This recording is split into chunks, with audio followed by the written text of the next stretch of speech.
Welcome to the Real Estate Investing Club. This is the place everyday real estate investors gather to share their best stories, biggest insights, and favorite tactics to grow a portfolio of cash-flowing properties in today's market. Here's your host, Gabe Peterson.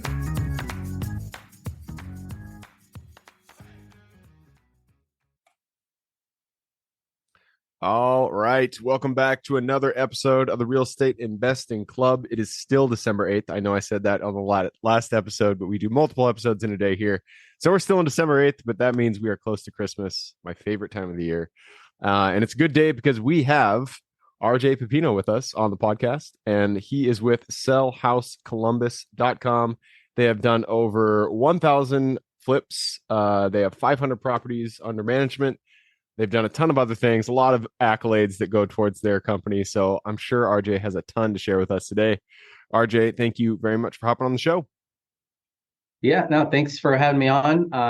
Love doing these, chats and discussions about, the real estate market, what's going on. And it was interesting. We had a little discussion before this, and you were talking about what you're up to and what you have in your portfolio. It's something that we're like in the new phase of adding assets and buy and hold assets into our portfolio right now. So I'm excited to be here and talk about that or anything else you want to chat about. So nice to meet you, Gabe. Sweet. Yeah. Let's just dive right into it then. I told you before we got on here, we like starting with stories. So take us to the beginning of your story. How'd you get started in real estate? Yeah. I got started in real estate because I was hitting the ceiling way back in my corporate days. It was retail. I was in telecommunications retail. So Verizon, T-Mobile. These guys, and I was part of the launch of the iPhone when it came out. Yeah, that's impressive. That's long, you know what I mean? Yeah, that's a long time ago.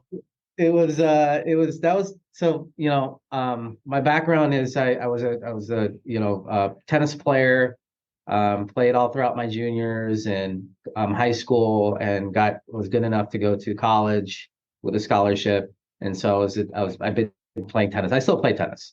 So that led me to and I'm Ohio, based in Columbus, and that scholarship was in a small college up north, Youngstown State, and lived there. Definitely different from Columbus, just different demographics and economics there.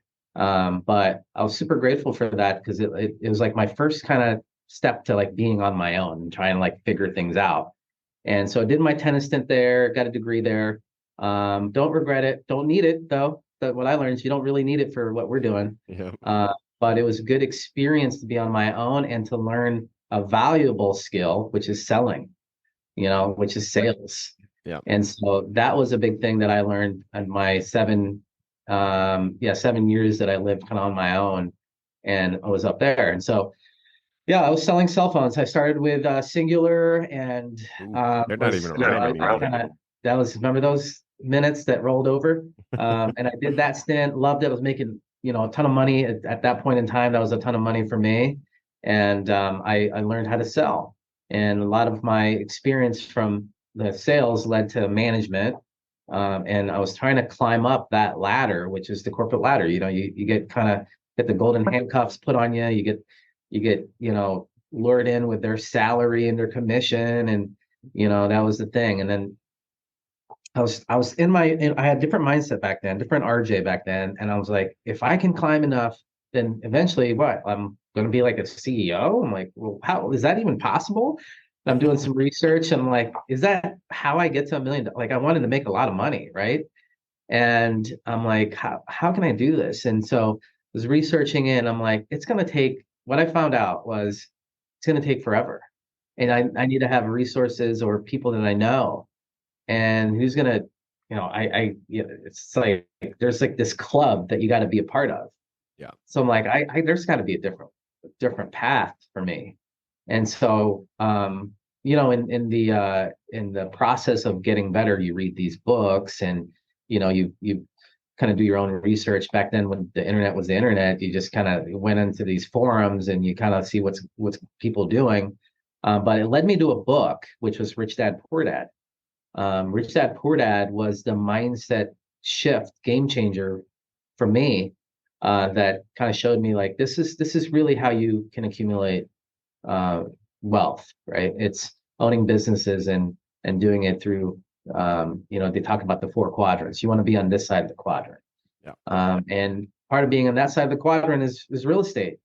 And so it got me really thinking about cash flow and real estate and got me starting down that path. And so I read the book, got super excited. I was talking to my brother. I'm like, I think we can flip houses. I was super excited. I'm like, I don't know how we're going to figure it out because I both don't have construction experience. And I don't even know how to find a deal. I don't even know what a deal is. But We're gonna do it. Yeah, but we're going to do it. I got good credit. I've got some savings from the sales job. And so I did what I always did was I just moved fast, implemented imperfectly, and broke a couple things along the way. And we bought a house. It was back in 2007. So what happened in '07 and '08. Perfect Bought timing, a house. yeah. I bought a house and I was like super gung ho, and I wasn't even paying attention to what was going on in the market. But that was my first taste of real estate. I bought an FHA loan. I wish I would have known about the house hacking strategy back then, but it's okay. So I bought a house. I bought it wrong, and I failed miserably in that Got flip. kicked in the face. Yep. Big time, big time. And that was my first taste of like pressure, this like pressure that I've never experienced before because everything was kind of coasting. I mean, I had pressure with the sales job and hitting, numbers and stuff like that, but this was a different kind of pressure. It was like I was in the at that point in time, I was like, going to have to give my house back because I was having trouble making the payments. The market was shifting. Yeah. I wasn't showing up at the job that I didn't like anymore. And I've been there, man. That's a rough so I'm place to like, I'm be. kind of disconnected. I know this real estate thing is the way to get there. Yeah. And I stumbled upon, I do a lot, like how I learn is I research, learn, implement. And I was researching online and I stumbled upon an online mentor who was, flipping houses with, no credit and no construction experience and da da da da da, like all this stuff. And I'm like, how's he even doing that? Because I heard a little bit about it at that, 3-day boot camp with the Rich Dad Poor Dad thing, but I'm like, how is that really happening with this guy? And he was just like some average guy. So I, got on a sales page back then, and then the sales pages were like really long, and I'm like reading every single thing, and it was like speaking to me, to me, and I was like, all right, I'm signing up. I'm signing up. I think this is gonna work. I need to flip houses this way, and that way was it was wholesaling. And so that um, that online course, what it did was it exposed me to how to market to off-market sellers that are super motivated, how to talk to them and negotiate to them, with them. And I had some sales ability and skills, so it gave me the framework to be able to execute basically a wholesale deal.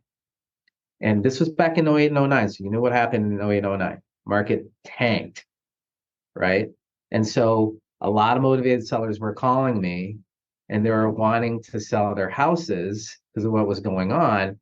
But I didn't have that like really that innate knowledge of comping back then because of what was going on in the market. It was just changing so fast. And so I went through that mentorship, got my it was bandit signs. That's how I got the phone Wow, ringing. really? It's funny. That's the one strategy. Like when I first got started, I started wholesaling too. And that was the Yeah. one strategy that I got nothing off of. Like I got Really? nothing. Yeah, I tried it all, and bandit signs didn't work for me at all.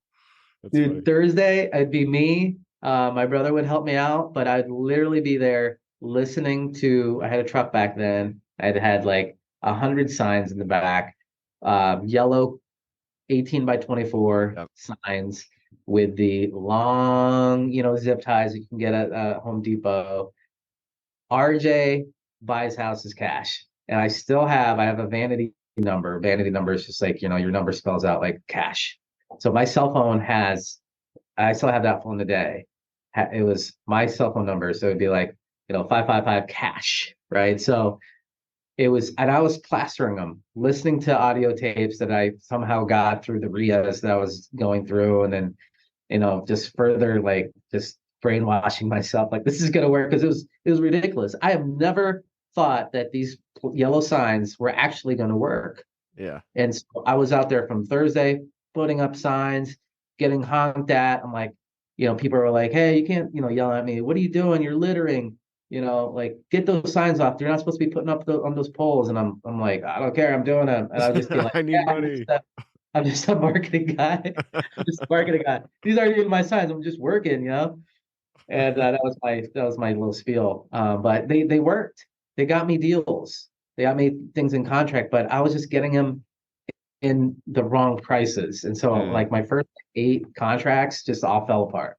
Yeah. I was talking to buyers, they were like, dude, those prices aren't working. They might have worked like 2 years ago, but do you know what's going on in the market? Do you know that all these, there's no one's lending on these? Like, how are you going to make these numbers work? And I'm like, all right, I gotta get, a little bit more of the local knowledge.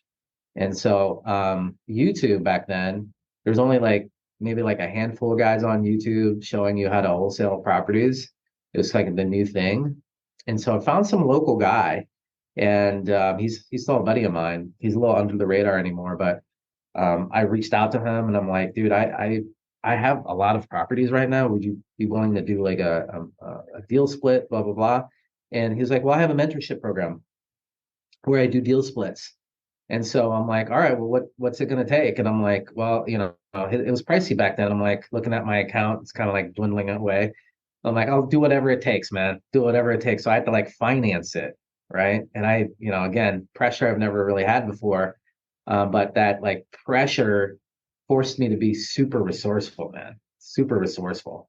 And so I've got a pile of bills here, and I'm like, I still got some decent credit, so let's just finance this thing because I knew that I could like, if I worked my ass off, it's gonna work. It's gonna work. I bet on myself basically. Yeah. And so within like 60 days, I was still putting up the bandit signs, still fielding calls. We found a duplex that we bought for, basically got it in contract for like 16 grand. Okay. Yep. 16 grand. This is like This is 2008. Columbus, I guess. Yeah. Back in 2008. When that was like a thing. Now those duplexes are going for like 150 to 200 cash. Yeah. That's It's now. crazy. But we got it in contract for 16 and we found an out-of-state cash buyer for like 36. And we did, like, I remember sitting in the house that I was, the flip that was a disaster, sitting in there. This house was like 75% done, right? Sitting in my room, getting the phone call from my mentor. And we're like, guess what? We found the buyer. And I'm like, I just had this biggest yell throughout the house. I was living with my brother and his girlfriend at that time, and they weren't there, but they would have probably thought that I was like getting shot or something, or something was going on with me because I let out the biggest yell of like, fuck yeah, I'm like, yeah, and it was like that right there. I still think about it, it gives me chills because that was the proof that all I needed right there, proof that this could be done. Yeah. I made money basically out of thin air. It's what happened. And I'm like, this is it. I'm going all in on this real estate thing. This thing works. And, and then like 2 years after that, me and this guy flipped over 100 houses together. And that led to, so there was a time there where I was wholesaling a bunch and had a different business partner back then. And the market was starting to slowly get better. And the banks were like being less stingy and lending again. And there was a moment there where you could pick up still houses and anywhere from 20 to 50K, and they would be cash flowing, renting out for 750 to 850. And my buyers were like, yeah, give me as much as you can of those because I'm keeping them. Yeah. I'm keeping them. I'm like, what do you mean you're keeping them? And it just didn't, like, my mindset was just flip, flip, flip, right? Next deal, next deal, next deal. I'm like, wow, there's more power to this, buy and hold play. And it was in 2010 when it really hit me. I'm like, I got to keep these. Yeah. Gotta find a way. What's that next level, man? Yeah. You know what that next level was, Gabe? It was you gotta raise private money. You gotta get the money, Yeah. And I was just like, well, how am I gonna do that? People don't even know me. They just know me as this like wholesaler guy, right? And and I was having a lot of fun too, like because I was in my, you know, late 20s, 30s, just flipping a house, blowing it away, flipping a house, blowing it away, just being, you know, just young. And so this like forced me to step up and change my mindset a little bit and like think several years down the road of like building this wealth, cash flow coming in, what it can get you. But that missing piece for me was changing my mindset on how to really look at deals from more of a longer term standpoint and also raising money. And I started on this like I was asking my buyers, like, hey, do you know any private lenders? People that are willing to lend short term. And I had a big break back in 2011 when one of my buyers was like, yeah, I'll do some deals with you. So we started off doing like a lot of 50-50 deals. He would come in with the money. We had some resources with contracting, and then we would flip the deals. And then that was like a test for him because he just wanted to see how I could do it. So we did like two flip deals, and I said, hey, can we hang on to some of these? Right? Can we do the cash out refinance play? He was like, well, banks, he was giving me this, well, banks, da, da, da, da. I'm like, all right, it's cool. We can still flip. It's okay. But what that did by borrowing money from this guy was that it gave me some credibility of like, have I ever borrowed money before and paid it back? Yeah. And that was a huge game changer for me. Yeah. So Yeah. the next couple phone calls with other private lenders was super easy. Like, yes, I borrowed, 200 to 500 $1,000 with this private lender. You can have his number to call him and see how I work, but got references now. And that was a big thing. Like, you get to be okay with just making things happen with whoever lender you have, because that's like building your credibility pack. You have a credibility packet that you can go to another lender. That was a big game changer for me. And we started buying and holding since 2012 um, with my, a business partner now. And, we've got a lot of rentals. Yeah. Yeah. Over 500. You've really, you've taken that model and you said, all right, we're going to knock this one out the park. Let's just do it.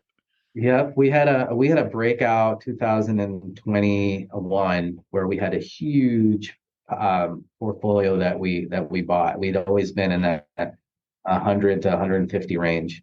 Mm. So it really catapulted us. It's keeping us really on our toes from a management standpoint. But I don't regret any of that. But that's kind of my story in a nutshell of going from corporate world to flipping a lot and then changing mindset going into the more buy and hold play, which we still have a flipping business. We call it the lab, where we're still flipping over there. And if something comes up that we want to keep, we'll put it right in our portfolio because we're going after some bigger deals. Like I was telling you, the storage play and some things with warehouse and industrial. So Very cool, man.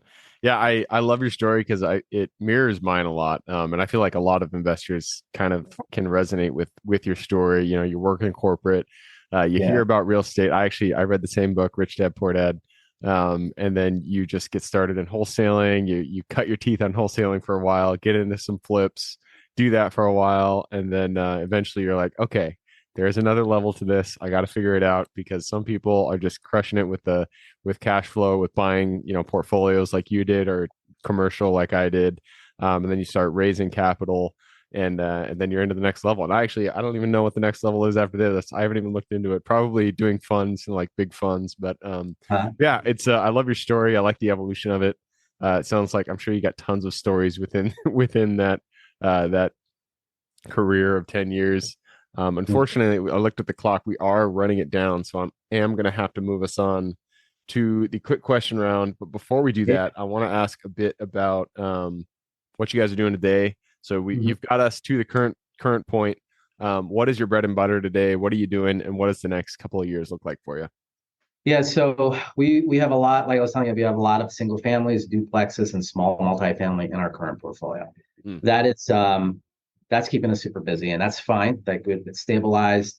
We'll probably add, you know, right now on average, maybe like 2 houses every like quarter in there, Okay. right? The main kind of day to day and the flipping business right now is we're doing a lot of, wholesaling and novations. Mm. And so, that's, I like that business because it's just a straight up cash business. It keeps us in the loop of what's going on from a residential standpoint. And every now and then, there's small landlords that we'll get a hold of in our marketing. We will be able to like acquire them, keep them, whether we keep them for a short term and then sell them off. But we're that's like the flipping business. We're doing wholesaling and then novations, or we're calling them our PEP deals. That's like the newest thing right now. I think it's also the most I think in how I see the deal going about is like the most ethical way of doing those type of flips. It's because you're really meeting the seller's needs, and Can you um, my partner that I have on the commercial side does novations, and he tried to explain it to me one time, but it didn't sink in. Go over novations one more time. What is it? How does it differ from wholesaling?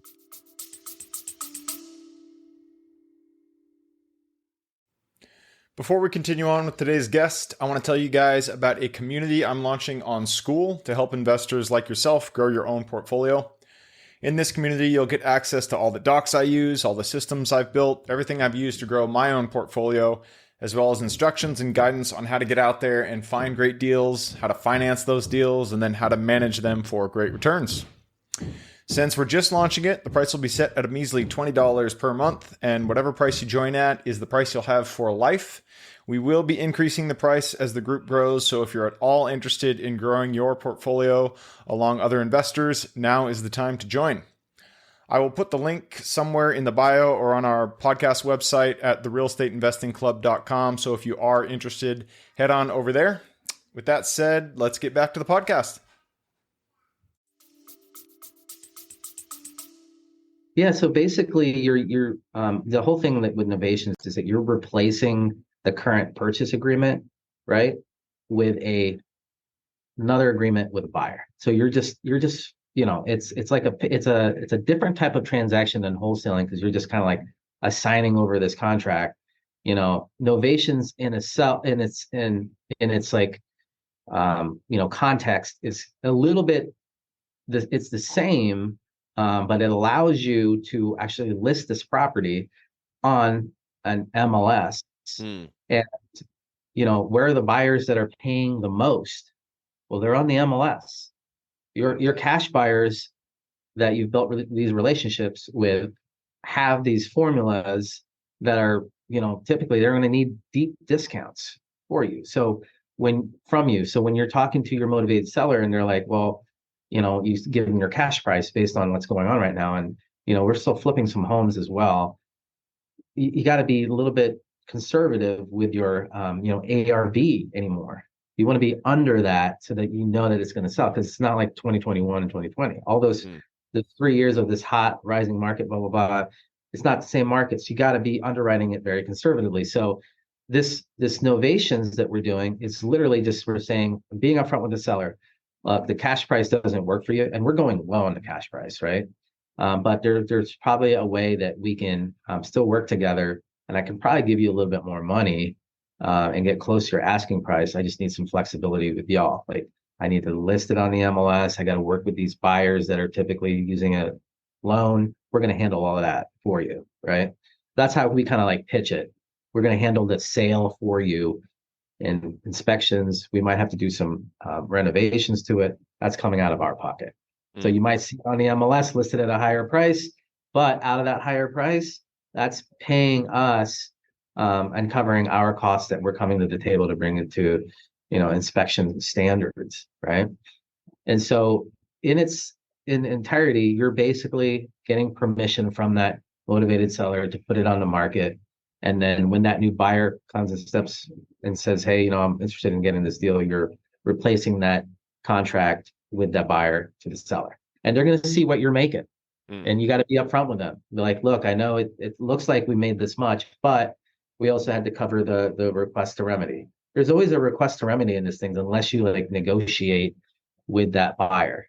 But the buyers in this market, as you probably know, is that they're a little bit different. They're wanting concessions. They're not waiving inspections. They're a little bit picky, and rightfully so, where the interest rates are at. Back when it was a different market, people were just like, I'm going to waive inspections. I'll do an escalation clause. I want the deal. I want the house. Now, will it happen again? We don't know. There's a thing that I don't really follow the news, but sometimes the people that I follow on social media are talking about the Fed said that they're gonna cut interest rates next year. Who knows if that's gonna happen? Yeah, I don't look at my crystal ball anymore. I know. So I don't know if that's gonna happen, but if it does, then you'll have a lot of buyers who have waited to make a move. Well, we'll see what happens. You never know. It could just be a play because of the elections. But that's what in a nutshell novations is you're getting the permission, you're getting an attorney in fact signed. Some people call it a limited power of attorney as well. And you're handling that wholesale price for them, a wholesale process for them on the MLS. Okay. Yeah. But it actually happens all the time in commercial. That's what I heard. I've never done that on the commercial side, but the mechanics sound pretty simple. I'm assuming it's just a clause that you put within your purchase agreement that just says, buyer has the right and ability to assign, or not assign, I guess, to list this property on the MLS. Yep, to novate, to do a novation is what we have. It's a legal term. Novation is a legal term. But we put it in there. We have a straight up clause. We can assign it. We can novate it. It's right there in our clause, and then we get that. Really, the permission slip is the attorney in fact. Interesting. The attorney in fact allows you to do. At that point, you're basically saying, "Hey, I promise you to give you this price. Let's just say it's 80,000." And how we word it in our pitch is like, we're going to protect your equity. So we're going to protect this 80,000. Meanwhile, we're going to work with our end buyers, which our end buyers are using conventional USDA, VA, whatever loan that they're going to have. And then we're going to put the property on the MLS. And so, we're very upfront. And then if they ask, well, what do you think it will sell for? Well, we're going to test some pricing around. So we might put it out there for like 120. Like, oh, really? I'm like, yeah, we don't know because we're seeing that the market's bearing 130, but the house needs a little bit of work based on what you're telling me. And then when they have their inspector over there, we might need to do some, repair some floors, maybe some plumbing. We don't know. But the good news is you don't have to worry about that.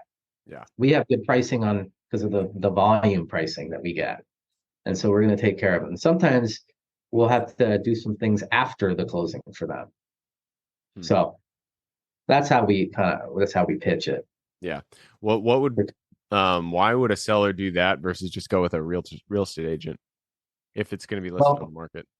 And we get that objection a lot, and we tell them that you can certainly list it with your friends, your realtor friends that you want to do it, and if you're okay with paying commission, and if you're okay with doing the rehab, and if you're okay with handling all of the offers. If that's something that you want to do, more power to you. Let's do it. Part ways, like, let us know. We're still here to help you. A lot of times they're like, well, no, I don't want to do that because I don't have time. I don't have the resources, and I don't have the money. Yeah. Yeah, no, it makes sense. I've heard that idea thrown out so many times. I just I never took the effort to actually get down and understand it, but makes a lot of sense to me. I am going to take that opportunity because it looks like we have gone through our time. So I'm going to take the opportunity to push us into the quick question round. Are you ready? Yeah, let's do it. Let's do it. It starts with books or any form of education. Just give me 2 recommendations, one for general life wisdom and one for real estate specific. So we talked about the book that changed my mindset, but there's another one that's it's Think and Grow Rich. This is a book that I probably read. I look through like once a year, a couple times sometimes. That's an amazing book, right? Yeah, Napoleon. It really is. So that one is more like personal development, and then the other one was you were like a real estate book. Hmm. A real I mean, you estate can book. say Rich Dad Poor Dad. That's a solid. That's a It solid. really is. Yeah. You know, a lot of what they put out, whether it's real or not, like the principles in there, this is really solid. Like you can't go wrong with any of those books. The Cash Flow Quadrant, Rich Dad Poor Dad, all those like the tax benefits, the whole Rich Dad series. Yeah. You can learn a lot. You Yeah. know, and I'm not like I don't have a thing with like, and I don't know you don't either, but with like Kiyosaki, right? So it's just the Yeah. principles in there. We don't have like an affiliate with them, but the principles in there is like amazing, amazing. So Yeah. it was a game changer. Yeah. Yeah. It's it's not going to tell you how to do real estate, but it's going to tell you why you should be doing it. And it's a good book. I would recommend to anybody just getting started. So, I'm going to move us on to the next question. This is for your younger self. So let's go back to the RJ who was just getting started. Back in what'd you say? It was like 2008, something like that. Yeah, it was like 8, 9. Yep, is Yeah. when I picked that book up. Yeah. Go back to him, look him in the eye, give him one piece of advice moving forward.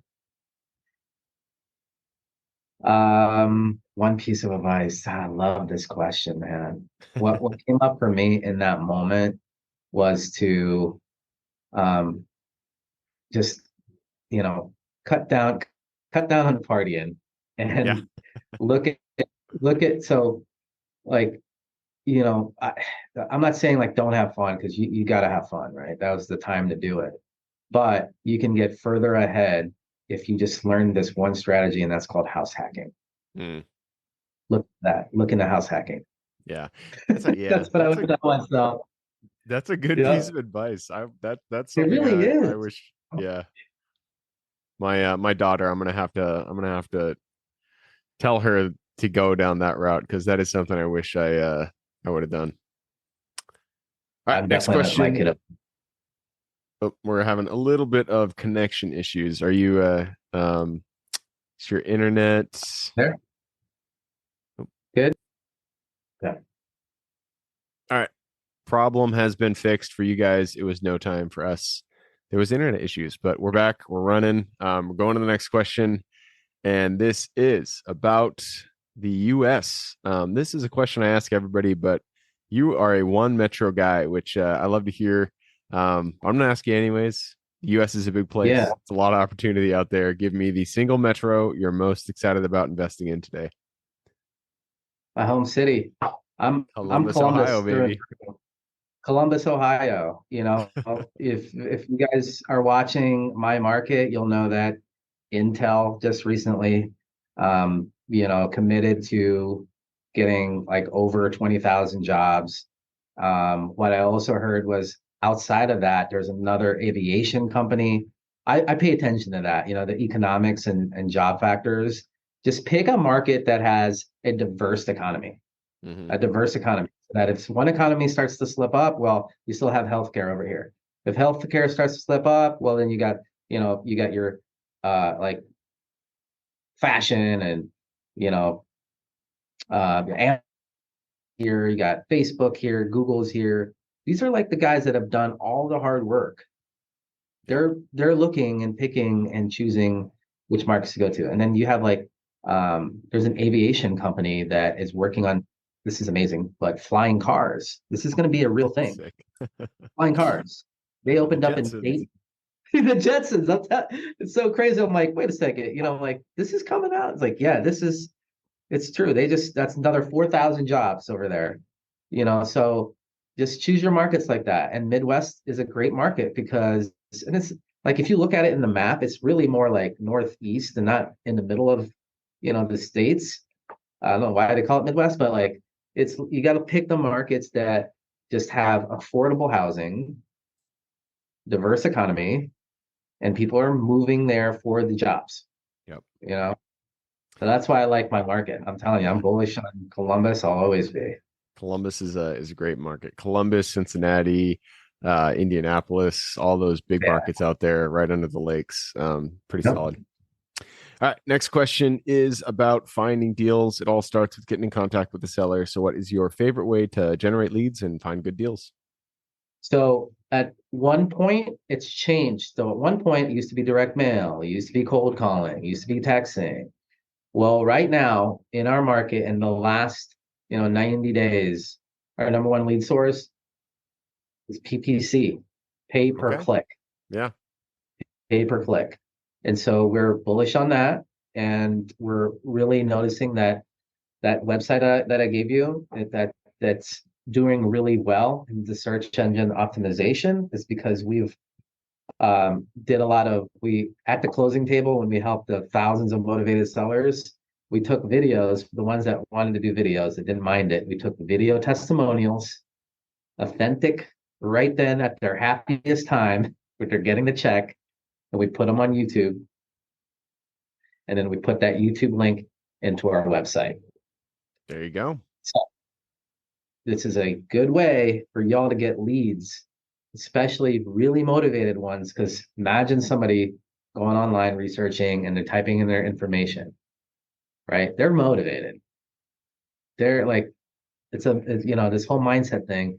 They are so motivated that they're willing to take the time to research who are the companies that are buying in my area. And then boom, your page steps up. You have all this credibility of reviews, right? And it's video form. People love videos. Yep.